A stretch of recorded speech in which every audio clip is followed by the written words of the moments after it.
Assalamu alaikum wa rahmatullahi wa barakatuh. A very good day to you wherever you are, across the lands and over the beautiful seas maybe. And you live streaming us on www.hilaal.tv. Otherwise, you can catch us on our DSTV platform, channel 347. Welcome to Life Matters, where we explore the most important aspects of our well-being. I'm Gouwah Solomon, and in this health edition, we're shining a light on a critical issue that affects thousands of people every year. It's National Burns Awareness Week. So burns can happen in an instant, but their impact can last a lifetime. From prevention to treatment, from physical to emotional scars, we'll be discussing all of it. So join us as we delve into the world of burns care and explore the stories of hope and resilience that inspire us all. Today we're joined by Dr. Tome Mendes, Head of the Burns Unit at the Red Cross War Memorial Children's Hospital. And remember, we'd love your interaction because you make the show as always. So contact us and keep in contact with us via our WhatsApp line, our email, as well as our various social pages, because you might have a burn story that could interest another one and that could possibly reach out to us, a part two in the show. So now firstly, let's welcome Dr. Tome Mendes to our screens. A very good day to you, Doc, and thank you so much for joining us. Good afternoon, Gouwah, and thank you for having me on the show. I appreciate the opportunity. So, Dr. Tome, just firstly, speak to us about incidents highlighting, burns awareness overall. Why highlight the incidents of getting burned? And maybe just please share some statistics or data on burns in children and how they impact families and communities. Right. No, definitely. So this week is Burns Awareness Week, and burns is one of the leading causes of injury and of death, actually, in childhood, especially. And because it's such a common thing we see, and it's such a common ailment amongst the children of South Africa, we like this opportunity to actually discuss burns in a bit more detail and sort of highlight what we see and steps to preventing it. So if you look at just Red Cross, where we're based, we receive in the region of 1,300 referrals per year just with burns, and that's children under the age of 12. And about a third of those patients will need to be referred to us as an emergency for immediate treatment at Red Cross. More or less a third of those we'll see in our clinic, and about a third just need dressing advice and can be managed at their base hospital or at their local clinic. If you have to look at the most common cause of burns in childhood, and it's quite important when we discuss burns to understand that burns in children is very different to burns in adults. And that's because children are different to adults, and the types of injuries they experience are very different. So if you look at adult burns, you're going to be looking at more fire-related burns or flame burns or contact or heat burns. And in children, by far, the most common cause of burns is hot liquids. So hot water makes up about 70% of the burns that we see in total. So burns from hot water, which is also known as scalds or scalds. And hot liquids such as coffee, tea, cooking water, that can also make up another about 10% of the burns.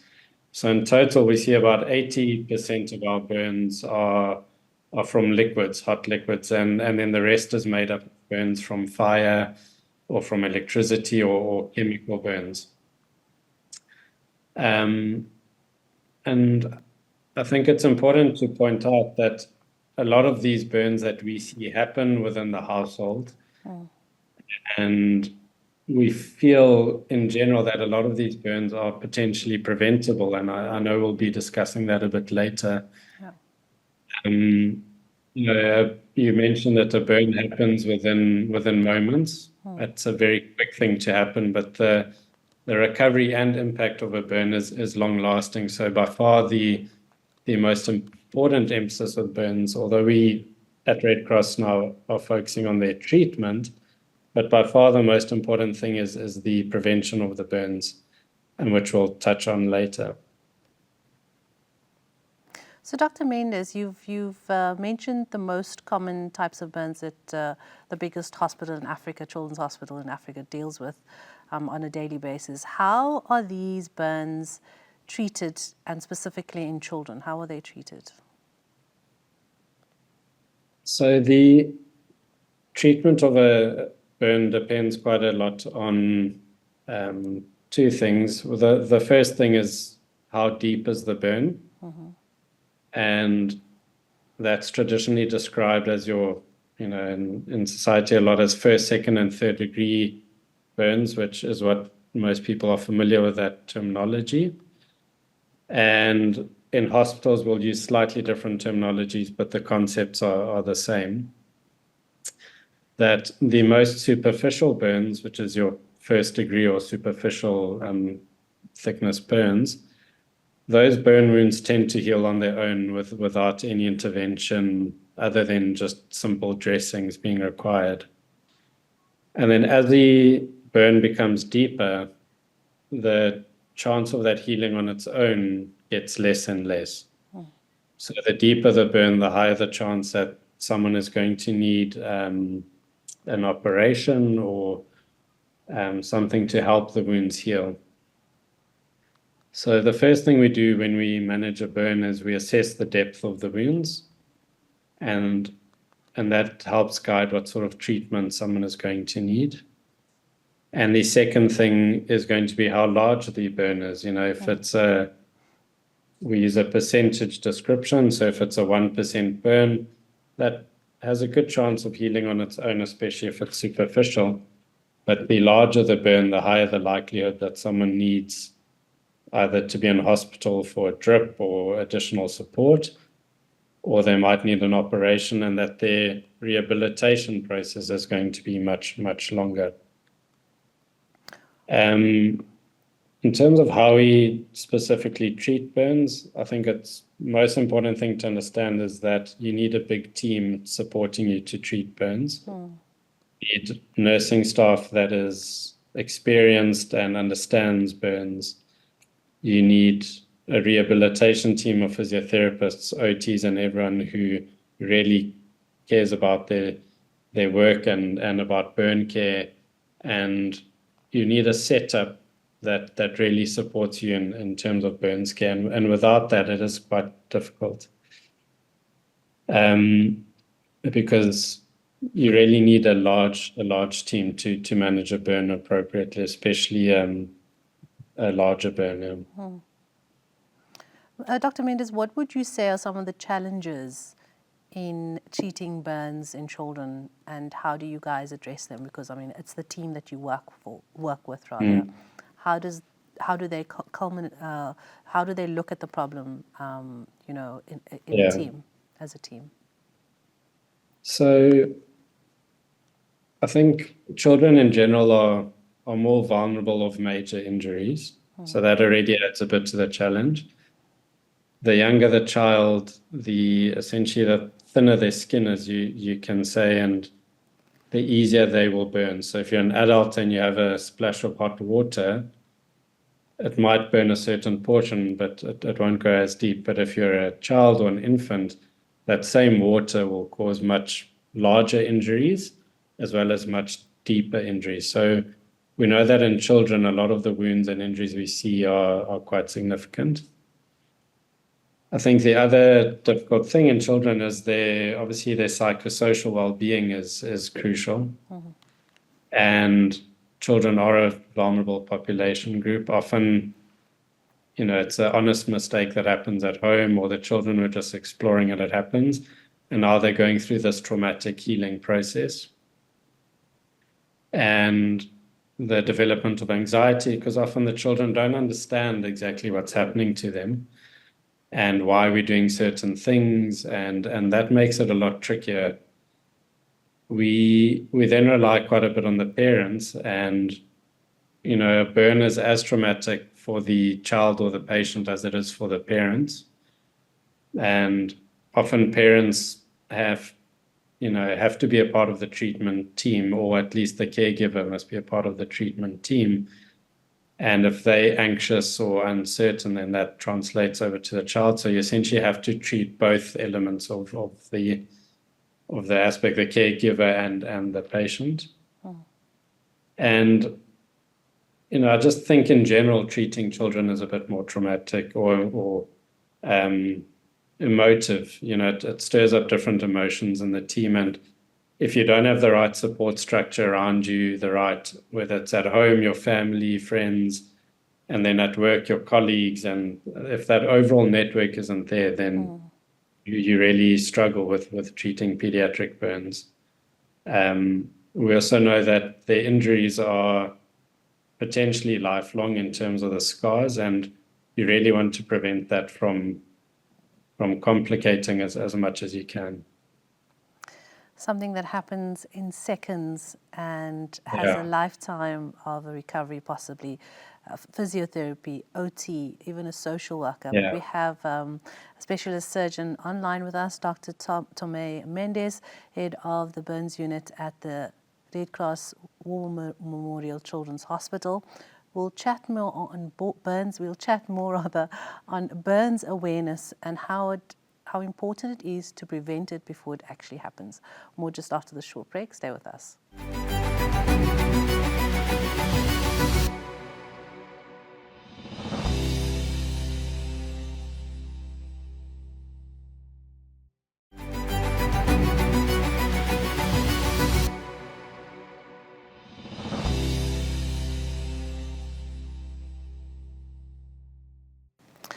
Welcome back. Assalamu alaikum. A very good day to you. This is Life Matters Health, the show that explores the most important aspects of our well-being.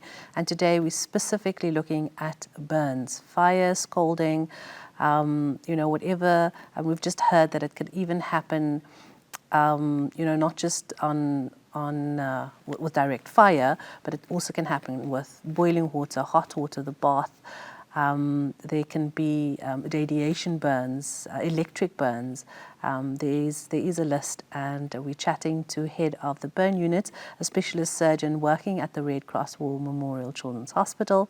He is online with us now to tell you a little bit about Dr. Mendes.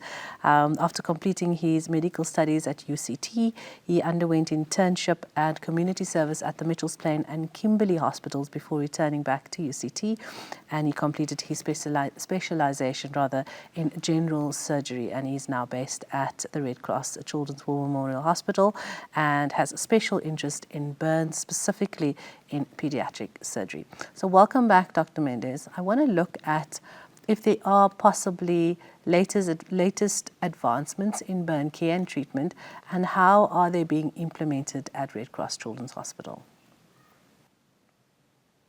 All right, so I think it's just important to state that we're quite fortunate at Red Cross War Memorial Children's Hospital that we're one of the only dedicated pediatric burn centers in the country. And as a result, we receive a lot of support in terms of burns care, both from government and from private funders. And what that means is we're allowed to be on the sort of cutting edge of burns care in South Africa.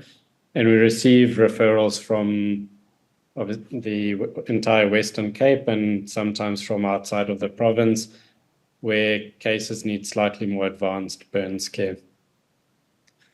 I think one of the biggest advances in burns care has been an advancement in the development of specialized burns dressings. A lot of the dressings we use are silver-based or have other elements in them that are specifically designed for burns care. These dressings do come with a cost, so not everyone is able to have them, especially in some of the smaller clinics. But we're fortunate because we have a specialized burn service that we can use these dressings. And it's one of the simplest but most effective evolutions I think that's happened in burn scares, improved dressing care and that dressings that promote wound healing and reduce the time to heal in burns, and often result in us not needing to do an operation. The types of operations that we do when we don't win with dressings, or if a burn is too deep and needs specialized sort of surgery, the mainstay is still a skin graft, or based on that concept where you take skin from another part of the body and you sort of do different things to it to make it larger, or cover a wider area. And then you put that skin over the burn area, and eventually that skin grows onto the burn wound, and that becomes your sort of new skin in that area.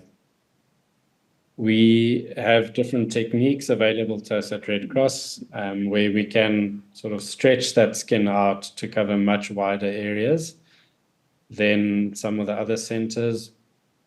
And that gives us the ability to cover, if someone has a large burn, like 60% of the body, it helps us cover that skin by using as little skin as possible. There are new technologies constantly developing in the field of burns, and there's some that make the headlines, like the famous concept of spray-on skin, where you take some skin and you grow it in a lab and you spray it back on. That is used now and again, but the cost of that is quite significant, and it's not routinely used, but we're constantly looking at ways of sort of innovating and developing new skills and new technologies that improve burn care for our patients. Wow, very interesting. Spray on skin. Who knew? Let's talk about prevention, Dr. Mendes. How can parents and caregivers prevent burns from occurring in the first place? Yeah, so like we mentioned earlier, burns happen in an instant. You can turn your back to your child for 5 seconds, and those are the 5 seconds where they reach up and grab something that falls onto them, and are they burned. The most important thing is, as far as possible, to not leave children unsupervised. And if they are in someone else's care, just make sure that the right safety precautions are in place, or that they're aware of the hazards, especially when it comes to burns. And then there's also creating a safer environment in your household where burns become less likely. And knowing that most of our burns in pediatrics are related to hot liquids, it's focusing your interventions in the household at that. There's some simple things, such as when you're running a bath for a child, as far as possible, run the cold water first and then add hot water as needed.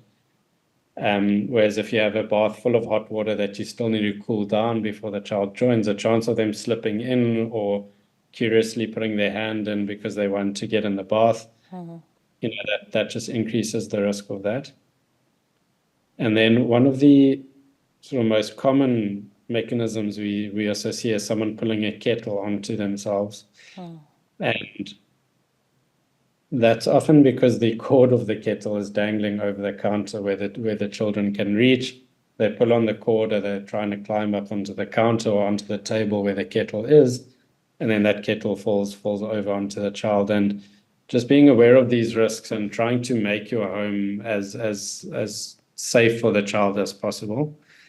It's obviously difficult in a lot of the homes in South Africa, or that we see in our unit. Children come from more informal housing where there's overcrowding, or there's sort of, the infrastructure is not complete, whether it's electricity or water, and people are making plans with what they have, and that really makes it hard to make the home safe.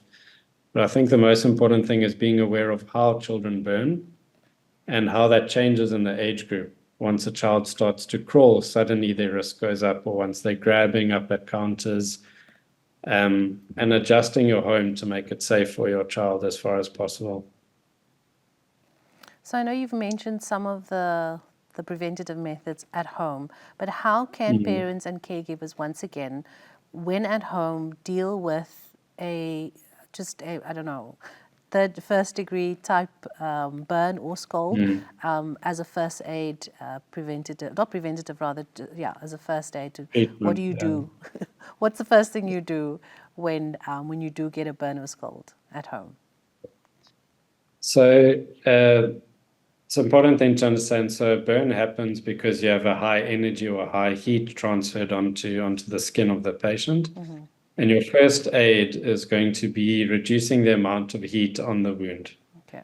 And by reducing the amount of heat, you reduce the extent of the burn. And that's really the main focus in the house, is reducing the extent of the burn. So you want to cool the burn down.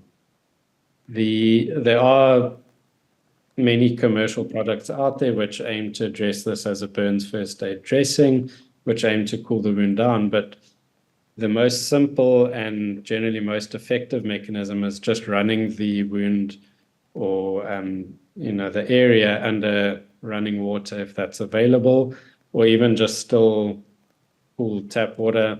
Okay. And just aiming to cool down that burn as quickly as you can. And that should really happen within the first few minutes to after the burn happens. As that happens, immediately just run it under cold water or tap water if you have. It doesn't have to be ice. It doesn't have to be chilled water from the fridge. It can just be normal tap water if that's available, Okay. or at least a still water in a bucket if you don't have running water in the home. And then if you have a specialized burns dressing that's aimed at first aid, you can put that on in the house. And the earlier this happens, the better it is. So you can do that in the home and then take the child to a facility. Unless a facility, if you're worried about the burn, if they're very close, you can take them directly there and they'll do that at the healthcare facility. But we really know that those first minutes after burn are the most important, and your most important thing is to cool the burn area down. I actually happened to have a burn area this afternoon as I was cooking the rice, and I splashed some of the boiling hot water onto my finger. And I noticed that when you do run icy cold water over it, there is an immediate relief.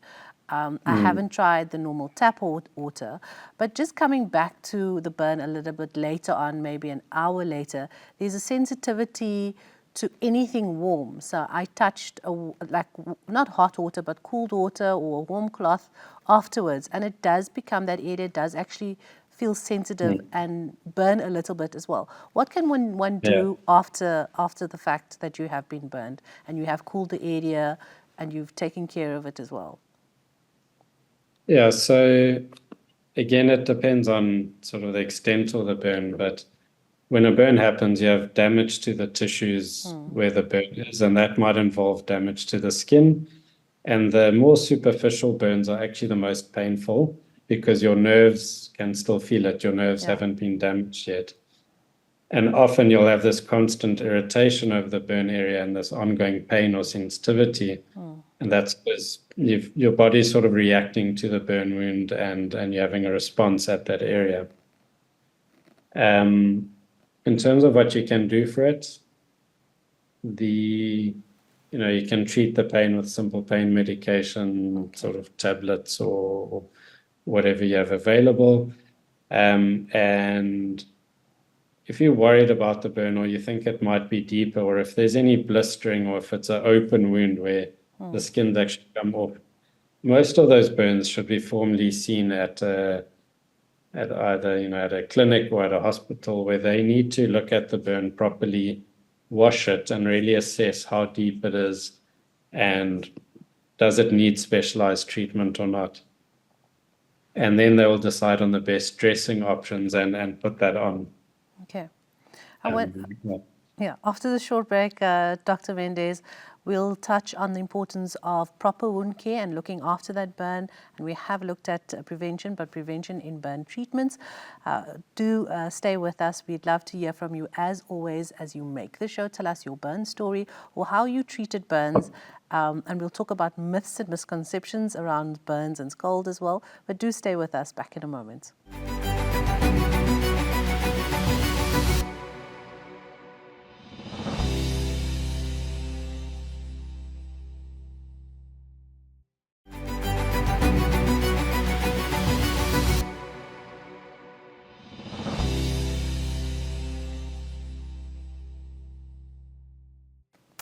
Burns awareness is what we're talking about on Life Matters Health today. Do stay with us and send us your burn story, your recovery story possibly as well, and how you dealt with a burn. It happens in an instant, but the impact can last a lifetime, and so can the treatment. So today we have specialist surgeon online with us from Red Cross War Memorial Hospital, from the burns unit, and we're highlighting prevention, how it has impact, families, communities, and we know often it can happen really, really quickly in the informal settlements, and the rise of it does increase when it comes to winter time. So getting ready for winter as well. Lots of prevention methods that you need to be aware of, but also, looking at, dressing the wound. So Dr. Mendes, if I could touch on that and understand, really impressed with the latest advancements when it does come to burn care, being the biggest children's hospital in Africa. Let's look at the importance of proper wound care and infection prevention when it does come to the burn treatment. No, definitely. So, like I mentioned earlier, a lot of the dressings that we do use are specialized dressings just for burns care. And they sort of need to be applied and managed in a certain way.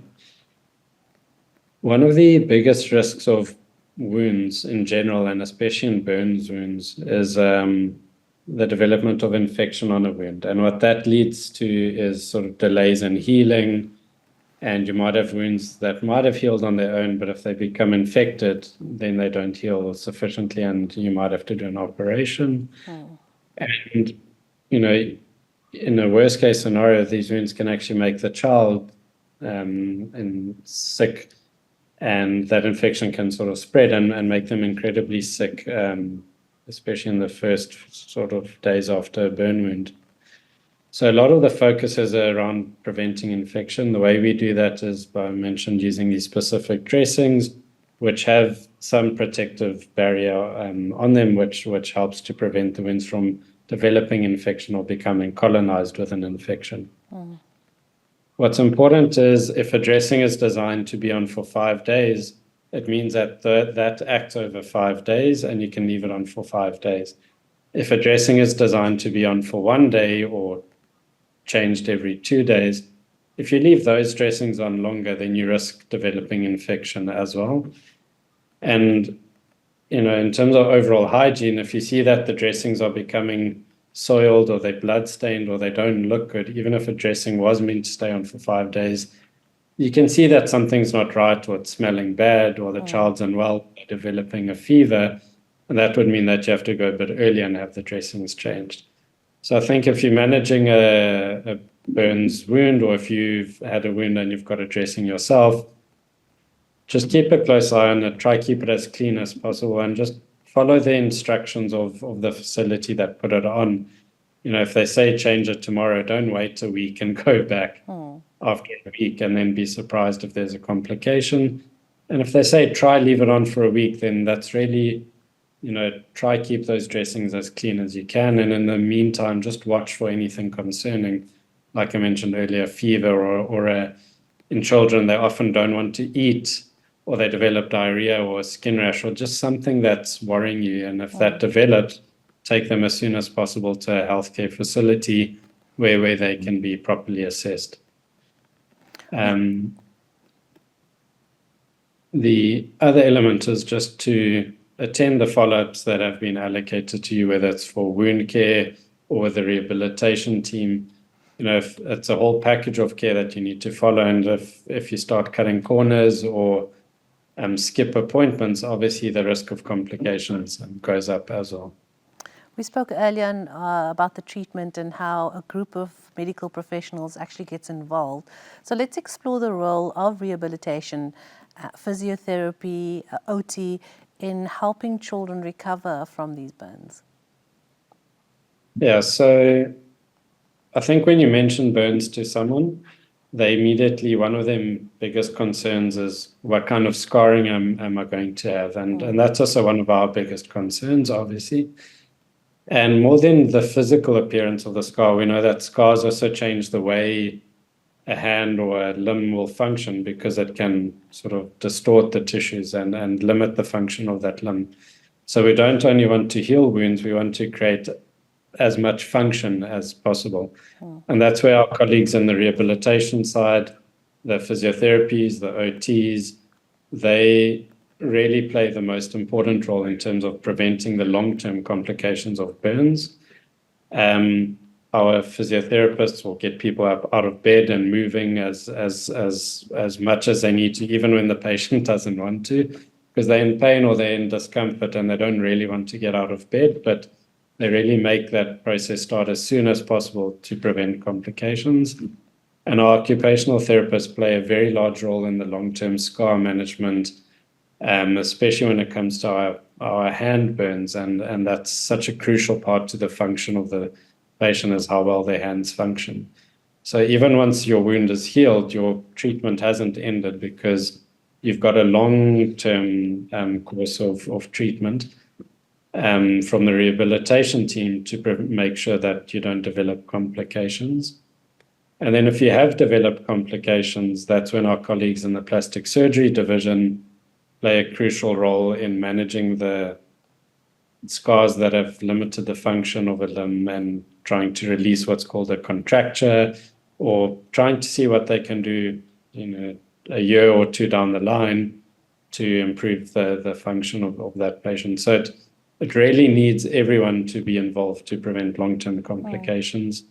And what we really want is for people to be as functional as possible, even after a major burn injury. Yeah. Yeah. So we know that there are do's and don'ts of everything. Let's now discuss some of the common misconceptions about burns and burn care, and how can we educate people better, Dr. Mendes? Yeah, so as you mentioned, there are many misconceptions or beliefs around burns and burn wounds, whether it's how they will heal or how to treat them.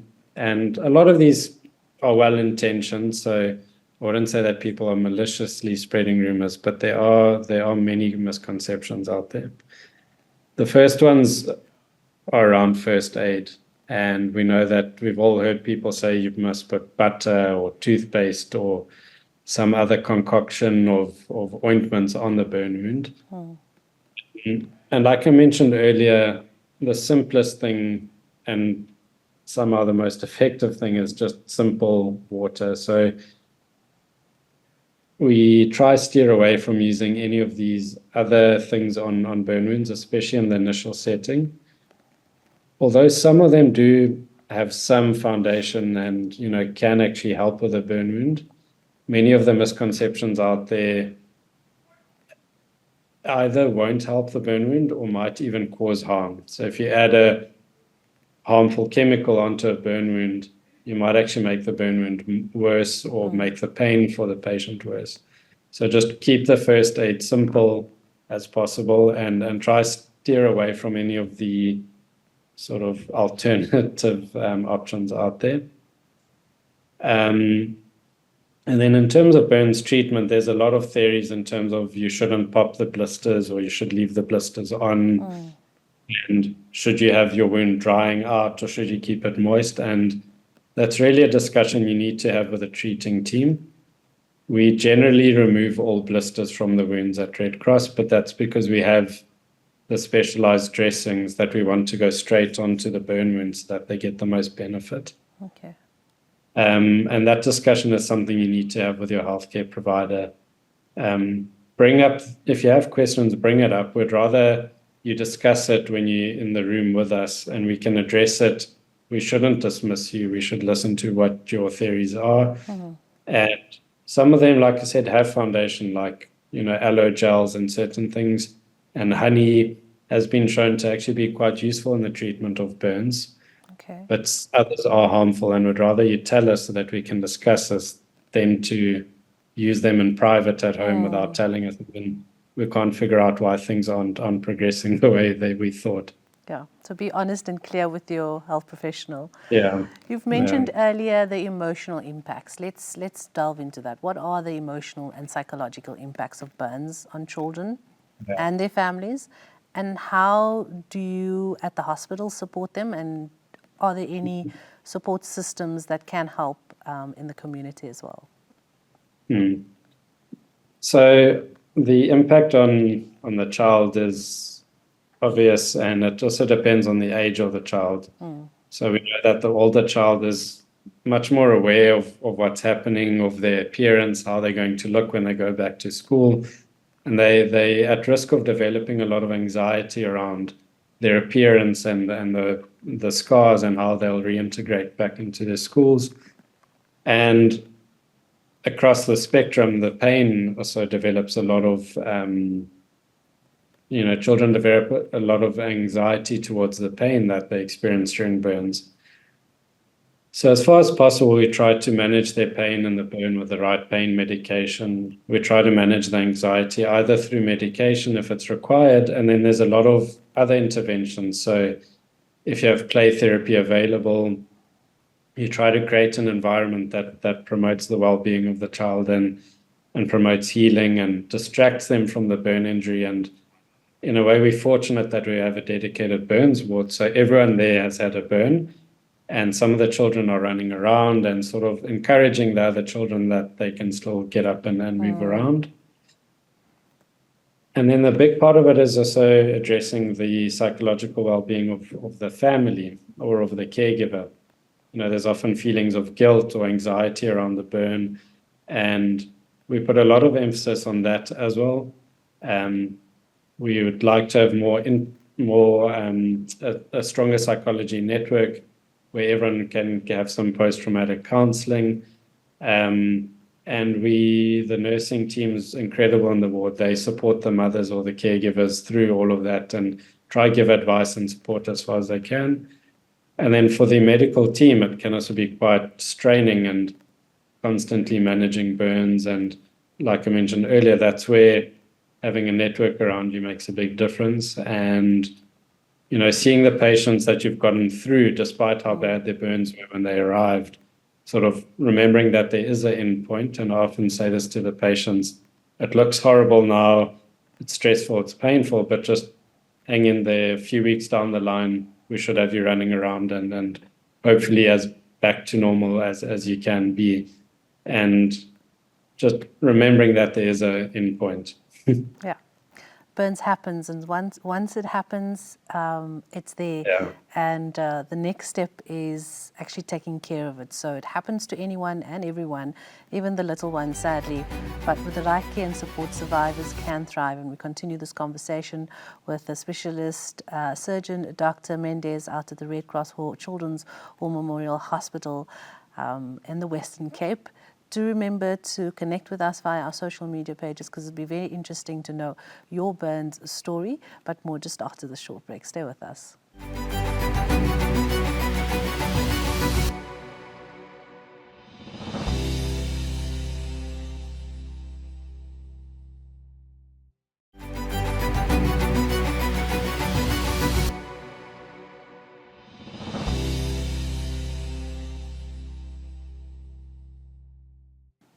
This is Life Matters Health, and we're exploring the awareness around burns. Yes, when that fire happens, and we also having a icy cold winter coming up. So we've got the heaters on.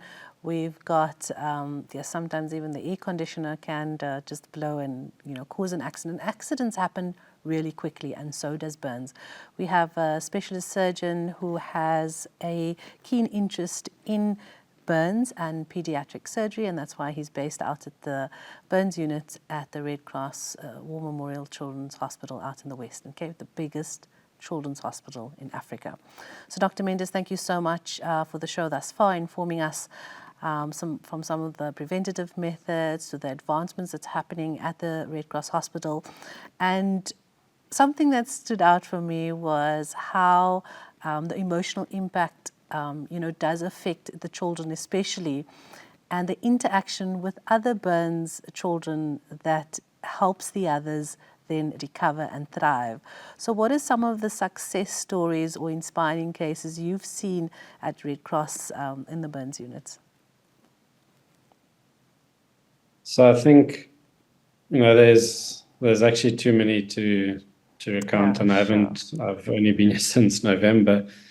But I think it's something unique or fortunate about pediatrics is that their ability to heal and overcome an adversity such as a major burn is just phenomenal. And at times we all caught off guard where we very concerned that someone isn't going to do very well after a major burn, and then you see them a month later and they're actually sort of thriving or really just getting along and doing as well as they possibly could. And a lot of these success stories are when a burn is major, or when it involves the hands or the face or somewhere that's very emotive, especially to the patient. And despite how bad it looks in the beginning, if you manage to get them through that, and it happens relatively fortunately often, where you get them through that, and then you see them a month later and the child's running around and interacting in a completely different way to how they were. And those sort of smaller success stories keep you going.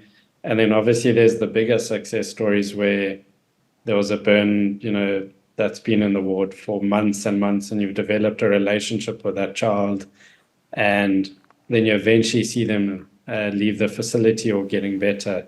And those stories are what really drive the team and the nursing and the whole network around that patient. And even people who were here for a week and then left, they'll ask how that patient is doing.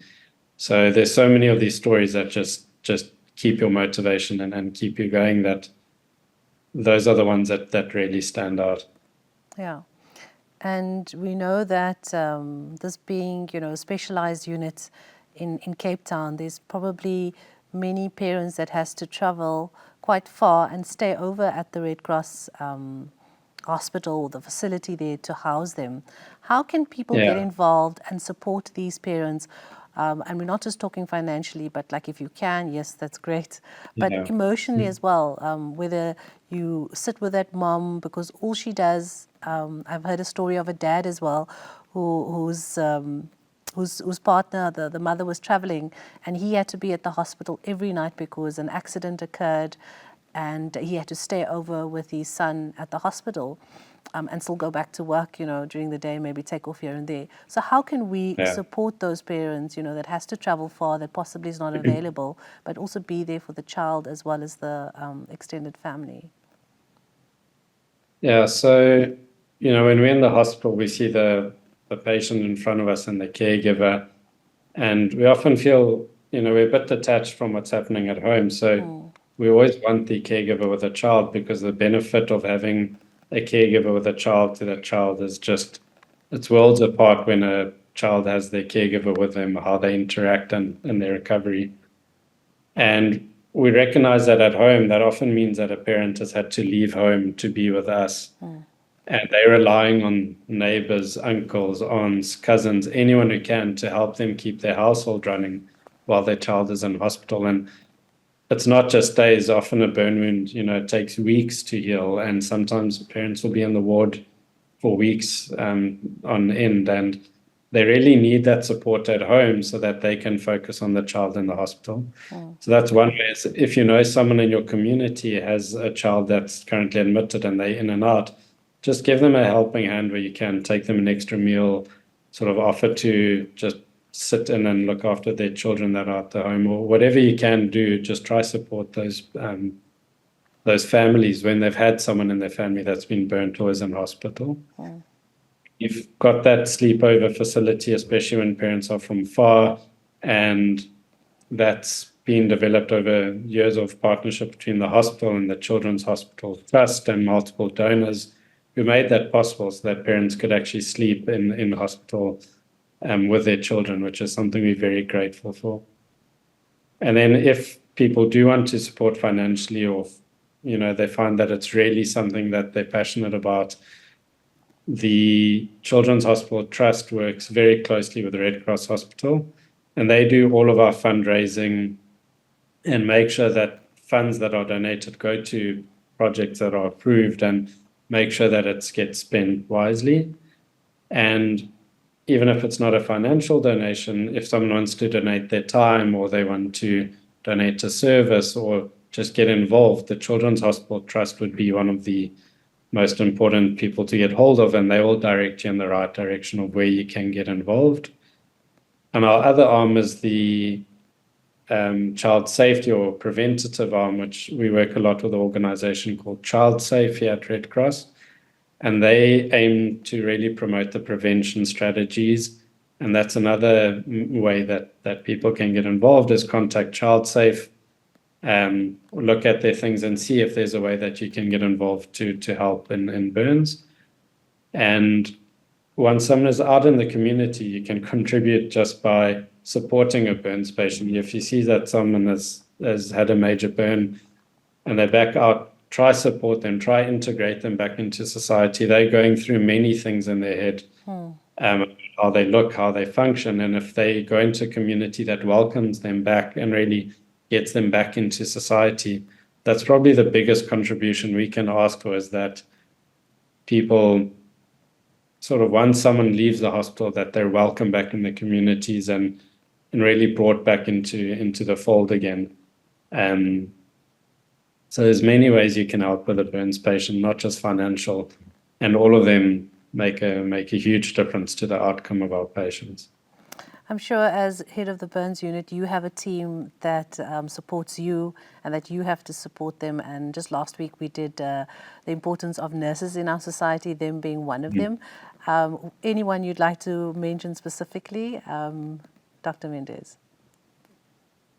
I think our team is so big that if I were to list everyone that plays a crucial role, we would be here for quite a while, and I'd hate to skip people out. But there's obviously a lot of people that have been in burns care much longer than I have. There's people that have been in the unit for 20 years or involved in burns care for over 20 years, and having that skill set and support around me is just incredible.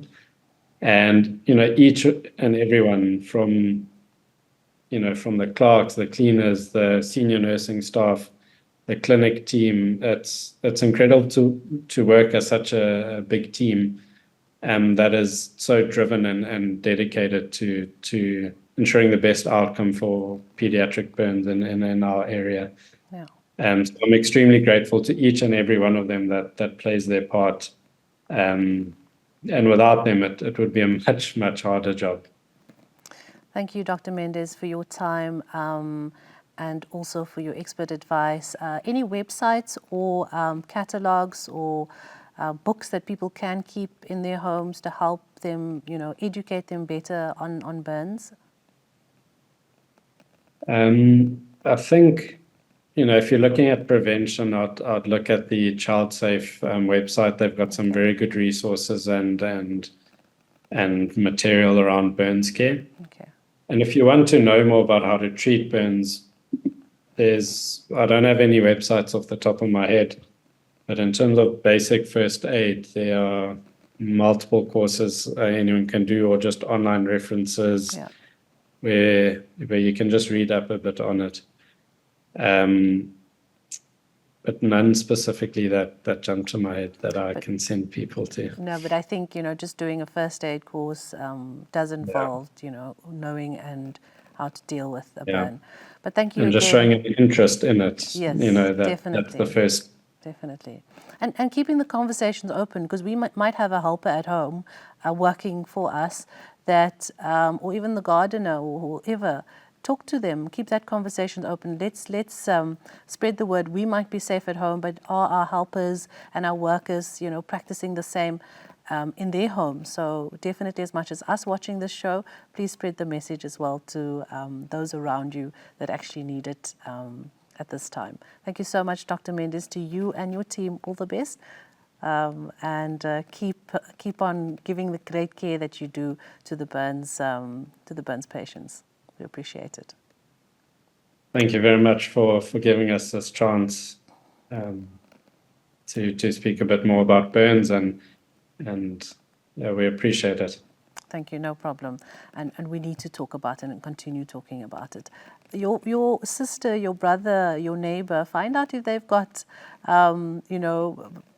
a burn shield possibly, or burn medication or first aid kit that can help them when, a burn happens. Or do you have maybe a poster up at home when a child maybe has burnt themselves and they don't know what to do? So talk to your kids about it as well. Thank you for joining us on this preventative and educational episode of Life Matters Health, as we shed some light on life-changing incidents that happen in an instant and on a daily basis.